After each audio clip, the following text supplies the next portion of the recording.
According to the 1930 census, there were approximately 12 million African Americans. Many of these were the children and grandchildren of slaves. As of July 2006, only 8% of the African American population was recorded as being 65 years or older.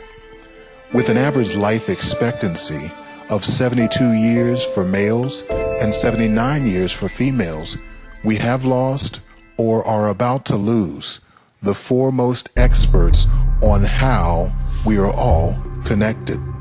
The time for action is now.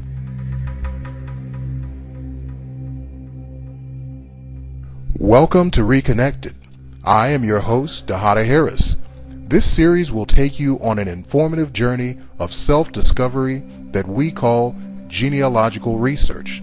Using the methods displayed, I will lay out the framework of the larger mission, which is to provide the complete genealogy of African American descendants of slaves from 1619 to 1930.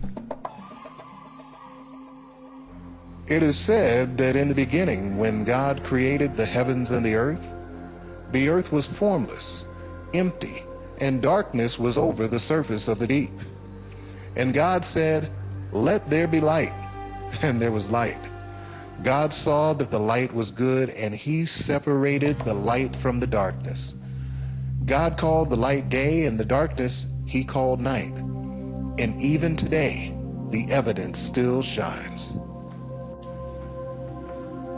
So outside of the biblical lesson, what does any of this have to do with the Broadnax family or genealogy in general? You guys ask great questions. Many of you have heard of the Big Bang Theory, which is thought to have created the universe. That was almost 14 billion years ago. To bring us closer to the present, how about Pangea? Also known as the supercontinent, once upon a time about 300 million years ago, there was no Africa or North America, just one big continent that spread apart over millions of years. In fact, it's like what you see today with our families, if you think about it. If we know the genealogy of the planets and stars, surely we can apply the same science to find out how we are all connected. After all, we are just data points waiting to be processed. So how many points are we talking? Some estimate there have been 140 generations since Adam and Eve and about 80 since the time of Jesus. We get 80 by assuming that an average generation is 25 years, which is based on when most parents have children. Using the current year 2013 and dividing by 25 gives us 80 generations since Christ. This brings us to the basis of genealogy. Ex uno plures is the Latin phrase for from one, many. A modern translation would be, all of us came from a few of them. Everybody clear as mud? Good. So yeah, we're not trying to go back that far. But here's a peek at the DNA to show my mother's father's father's father's father did not originate from Africa. We have information on that line to 550 AD. There are about 4 generations in every century. That means we have almost 58 generations of ancestry documented. If you're keeping count, that's only 22 short of the time of Jesus Christ. So when I started this journey, I was sure my ancestral history looked a lot like the following video.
We're sorry to interrupt this broadcast, but we have breaking news. Now back to Dahada Harris live from my Atlanta studios. Dahada? Thanks, Rosalind. We interrupt this broadcast to bring you breaking news. During the completion of episode 0, our research team uncovered genealogical evidence revealing that the earliest Broadnax ancestor goes back to Odin Lidiu Menippi, born in 181 BC. I say again, 181 BC. So how did we get there? With a little help from Dorothy, no relation to that girl from Kansas with the ruby red slippers that likes to ride tornadoes. Dorothy Beresford married Major John Broadnax on October 29, 1629. She is our primary connection to Charlemagne and the Carolingian dynasty. The Carolingian dynasty ruled Western Europe from 750 to 887 AD. The name comes from the large group of family members named Charles. You learn something new every day.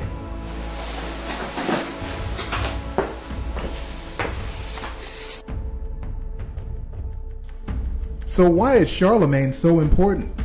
He was the first emperor in Western Europe since the fall of the Roman Empire isn't bad for a start.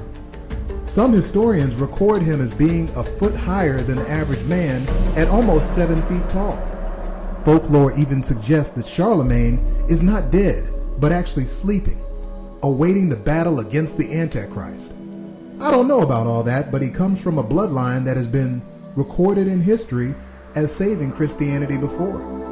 His grandfather, Charles the Hammer Martel, had defeated the Islamic army led by Emir Abdul Rahman in the Battle of Tours. Outnumbered 400,000 cavalry to 75,000 Frankish troops, this battle is considered the landmark battle that suppressed the impending Muslim takeover of Europe. But who can say that for sure? Nobody from 732 AD remains to tell the tale. But being from a royal bloodline means that we can go back even further. Tresson de Montpellier is the 11th generation grandfather of Charles Martel. He was born in 324 AD and died in 396. Skipping back yet another 12 generations, we reach the end of our genealogical journey with Charles I de Montpellier. The Carolingian dynasty got its name from the high number of people named Charles, of which he is the patriarch. Mythology and folklore suggest that Charles is the grandson of Odin, the Norse god. We think highly of ourselves, but I won't go that far. But having knowledge that Broadnax is potentially of Viking origin makes a compelling case that we might just be named after the Vikings' favorite weapon, the broadaxe. I hope that you've enjoyed your trip through Broadnax history. Charles de Montpellier, born in 88 BC, is likely the oldest Broadnax ancestor we will ever know. As such, he stands as the 54th generation grandfather of Dorothy Beresford Broadnax, our primary but far from only link to the royal family. Reconnected will be back in the spring for season 2. Hope to see you then.